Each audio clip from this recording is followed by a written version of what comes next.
Hello everybody, welcome to 126 of Show Fever. Today we'll be going over the King Piccolo Saga of the original Dragon Ball manga. Now, this arc, second best arc in like all of Dragon Ball. I love this arc so much. It's like, this is where Dragon Ball becomes Dragon Ball. This is not really where, I don't know if that's exactly how I'd phrase it. This is where Dragon Ball becomes the Dragon Ball everyone knows it as. Like the aura, the hype, all of that. This happens in the King Piccolo Saga. But yeah, just start off with the story. We see as the 22nd Tenkaichi Budokai ends, and we see that Krillin ran off to go get Goku's stuff, and they hear some commotion. They all run up there, and Krillin is dead. Krillin has been killed, and we see as the announcer dude is talking to them, and he's like, yeah, some monster came in, and Krillin tried to fight back, but he ended up killing him and taking the Nyobu and the 4-star ball. So we see as Goku is livid. His best friend has been killed, and he's like, okay, I'm going to get revenge, I don't care. And Roshi's like, stop, we don't know what's going on. And ultimately, Goku still goes up and ends up flying off anyway. And we see the announcer talks to him a little bit more, and he shows him that they left behind the symbol, and it was the Ma symbol, which is the demon symbol. And Roshi deduces down who this is. And so we see as Goku continues to fly along, and to this monster-looking thing. It's a demon. It is by the name of Tambourine. And we see as he's flying up there, and ultimately Goku is obviously exhausted from the 22nd Tenkaichi Budokai. And he tries to fight Tambourine, but Tambourine easily just beats him up and smacks him down, and he's presumed to be dead after this. And we see that they talk briefly, and we get to actually see as Roshi is discussing who this may be more and more. And ultimately, Roshi's like, this is the symbol of Demon King Piccolo. And he tells a story about him and the Crane Hermit when they were students under the tutelage of Lord Mutaito, who was their master. They see that a long time ago, the Demon King Piccolo had ruled where he's like destroying everything. And Lord Mutaito ultimately ended up putting it into this through a technique called the Mafuba, where he, I guess, turned Demon King Piccolo, I'm just going to say King Piccolo, into a spirit kind of like aura form and stored him in a rice cooker. But somehow Demon King Piccolo has returned. And so we see, and ultimately Tambourine ends up getting back to the ship where he ends up giving King Piccolo the Dragon Ball, and we see that he plans on acquiring all 4 of the Dragon Balls to return his youth. He wants eternal youth so he can be eternally powerful, essentially. But yeah, so we see this, and we also see that the people who actually released him from his imprisonment were the Pilaf gang, because they had expected that, we'll get a cut out of this if we resurrect Demon King Piccolo, who ravaged the earth beforehand. But yeah, so we see as they slowly become negotiating for less and less of the earth as time goes on. But yeah, so we see this, and ultimately, he sends Tambourine back out to kill the roster of the World Martial Arts Tournaments, like finalists and contestants, because while he was at the Tenkaichi Budokai, we saw that Tambourine was tasked with acquiring a list of previous Tenkaichi Budokai participants. And so he ends up sending Tambourine off to go and kill these people, so Demon King Piccolo can get rid of any contenders for his throne. So we see that, and then ultimately he ends up creating another beast. Because what Piccolo can do, or Demon King Piccolo can do, is he can essentially regurgitate eggs or expel eggs, which turn into little fiends for him. And he ends up expelling this one by the name of Symbol. Now, he made Symbol specifically to search out for the Dragon Balls, and he sends Symbol out on a search.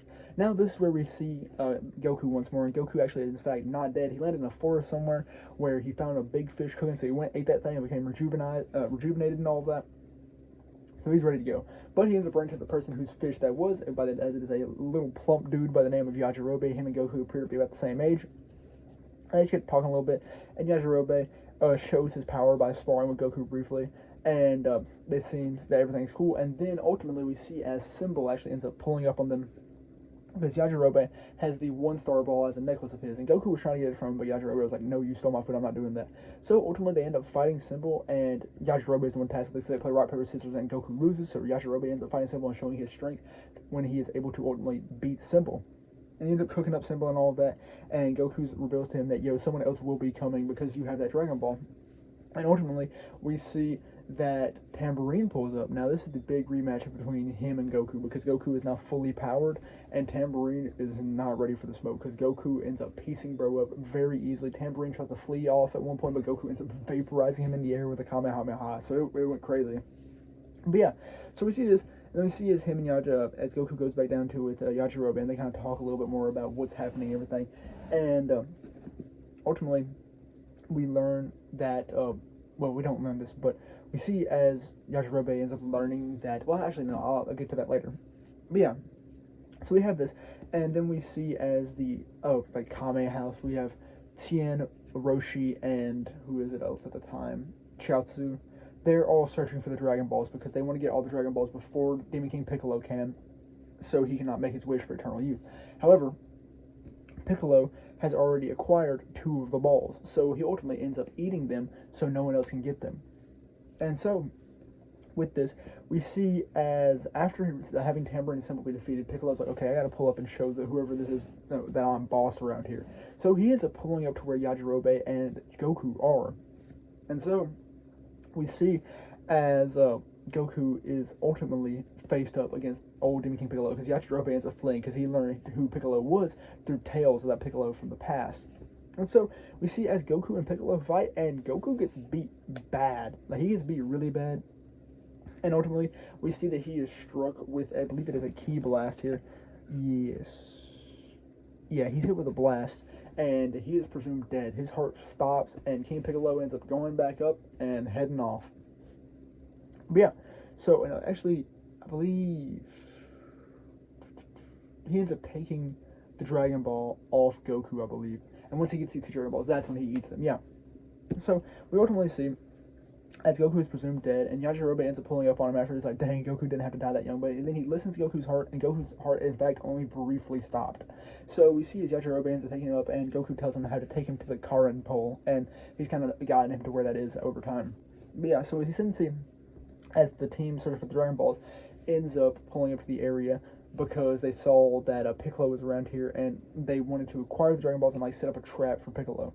So once they get here, we see as Roshi discusses with Tien, and then Roshi has said that he does not know the Mafuba before this, because he said he was unable to be taught it because Butaito died too soon afterwards, because when you use the Mafuba, it is such a powerful technique that you lose your life afterwards because of the use of ki on you. But yeah, so we see this, and ultimately we see as they plan to send Roshi out to fight against Piccolo, and they hide their 5 balls in a hole beneath Roshi where he can easily fight them, and we see as Tien is adamant about fighting, he's like, I'm not going to let you just go out there by yourself. So Roshi ends up using a sleeping gas on him, which ends up incapacitating Tien for a time. And so we see as Roshi pulls up, and so does King Piccolo, because he realizes the balls are here, and he has consumed his 2, so he doesn't really have anything to lose, because they have to beat him to acquire the other 2 Dragon Balls. So we see as he pulls up, and then Roshi attempts to use the Mafuba on Demon King Piccolo, but he ultimately ends up getting him in the swirl-like technique, but then he misses the rice cooker afterwards. So Piccolo is re-released, and Roshi ends up dying. And then after that, we see as Tien is like trying to get a message out, because he's not fully incapacitated yet, so he's able to strive through with willpower. So he moves Chiaotzu, and he's like, when he reunites the Dragon Ball, you have to say your wish to kill Piccolo. And or King Piccolo. And so we see that as Piccolo goes to unite the Dragon Ball, since Roshi showed him where they're buried and all that out of just like honor and everything, we see as he combines them all together, summons the dragon, and then Chiaotzu runs in and is unable to get his wish out in time because Piccolo ends up turning on him, blasting him, and killing Chiaotzu.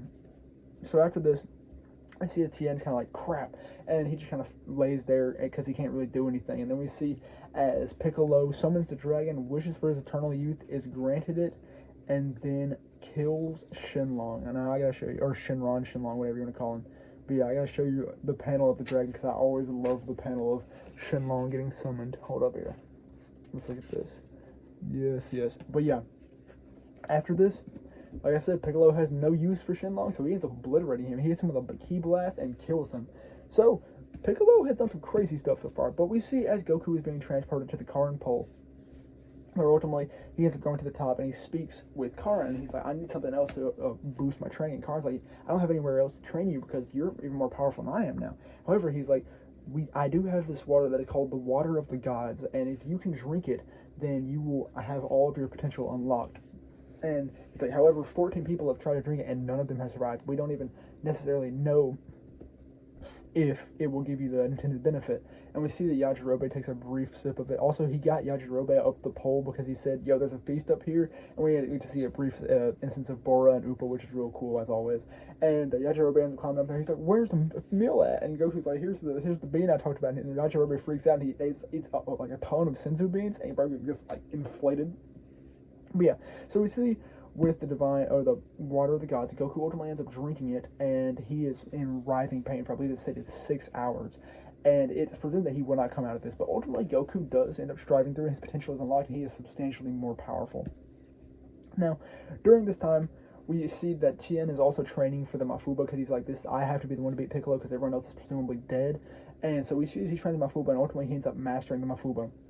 And then we see as Piccolo has headed toward the king of the world, who is like this dog-looking dude. He ends up heading over there to overthrow him and make his palace in the place of the previous one. So we see Piccolo pulls up on the capital and essentially easily wipes everyone out. Then he gets up to the king's area and he's like, yo, I'm taking this, John. And the king's like, no, I won't let you do that. And Piccolo's like, dude, I need to demonstrate my power more. So he ends up destroying like half a city with just one blast. And so ultimately the king ends up abdicating the throne to Demon King Piccolo. And we see as Piccolo instates himself as the ruler over all the world. And he's like, okay, May 9th, this will be the day to commemorate Piccolo Day. And on every May 9th, every year, I will grab a random number from this lottery box to decide which like city is destroyed, just utterly obliterated. So yeah, after this, we see as Tien is trying to progress toward the city where Demon King Piccolo is in the King's Tower, so that he can use the Mafuba on Piccolo, and ultimately he ends up pulling up. Now, with Karin, with Goku and them at Karin Pole, we ultimately see as Goku ends up getting another Kinto-Un, because his Kinto-Un, his previous one, was destroyed.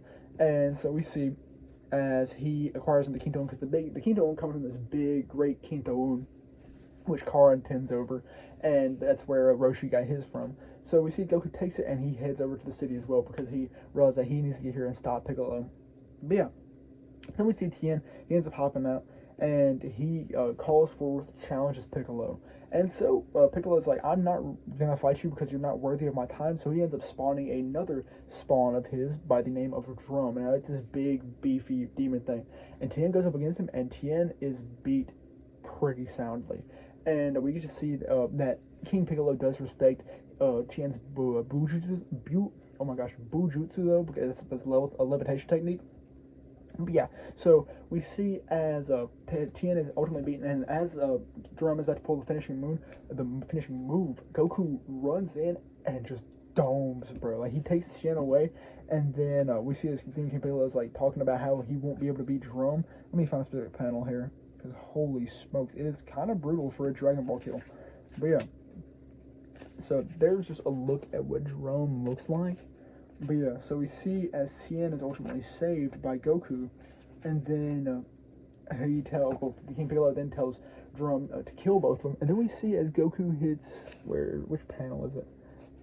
That move right there, he blasts bro's head essentially, instantly killing Drum. And after seeing this, Demon King Piccolo was like, whoa, bro, alright, I need to actually lock in. So we see as him and Goku ultimately end up commencing their fight.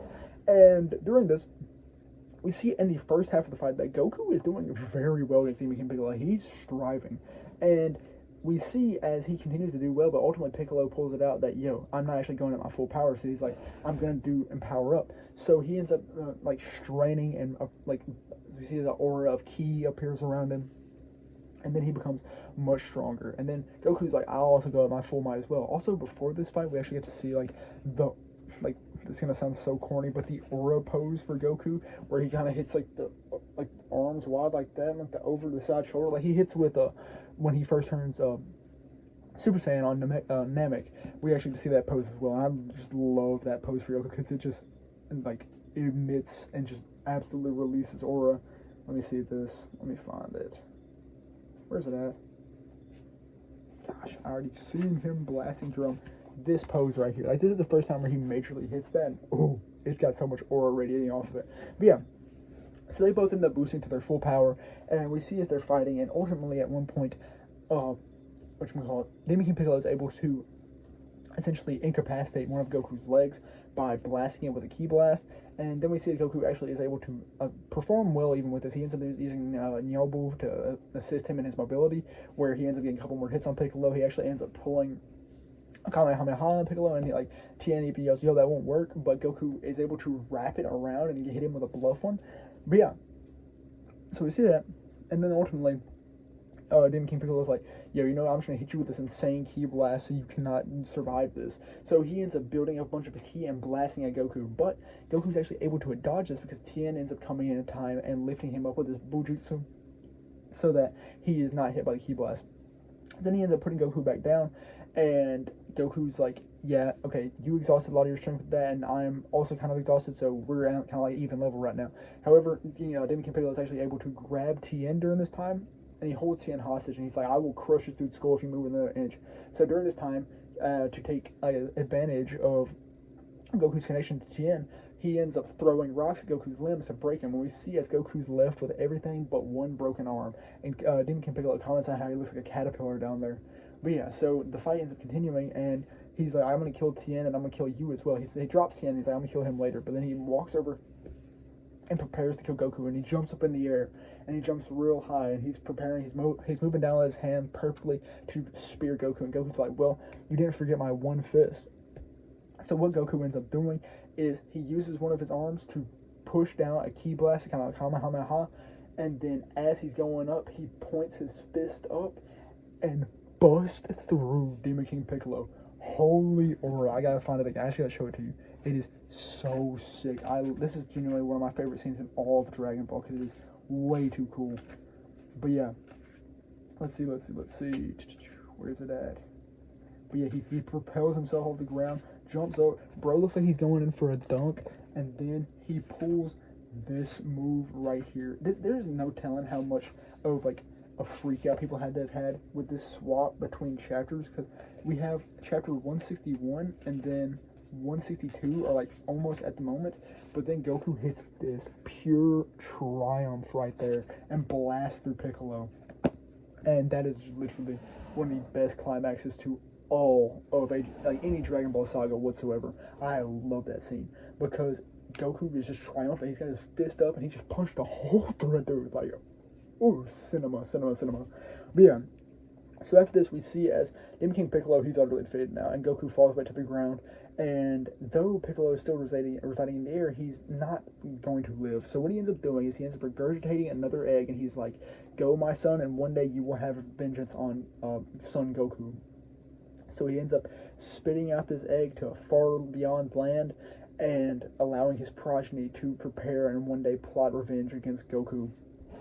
And this is kind of like, this is really where the arc ends. Then we go into like the training arc of the early Piccolo Jr. saga. But ooh, I love that arc. I love that finale. It is so good. It's so good. Like, I cannot understate how good it is, especially like in the anime and all that. It's just the triumphant, the fist of the name of the chapter before that is the fist of Son Goku. And we even had this foreshadowed because at one point when Goku still only had essentially the one leg, we see as he ends up punching Piccolo like that. And so it was foreshadowed in let's see how many chapters beforehand.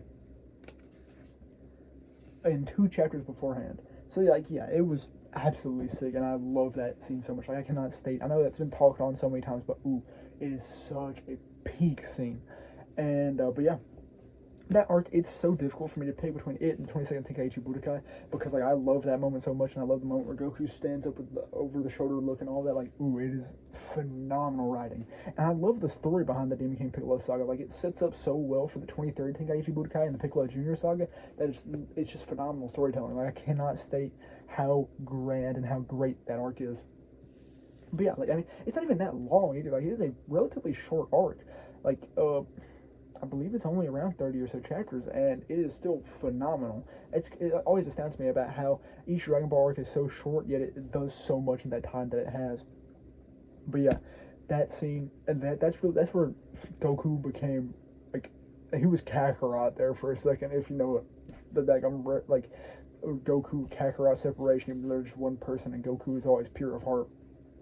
But yeah, like, that is such a sick scene, and he was a warrior there. Like, that is a warrior. But yeah, that's all I really have to say about the Piccolo Saga of the original Dragon Ball manga, and that's all I really have for episode 126 of Shelf Review. So thank you very much for watching.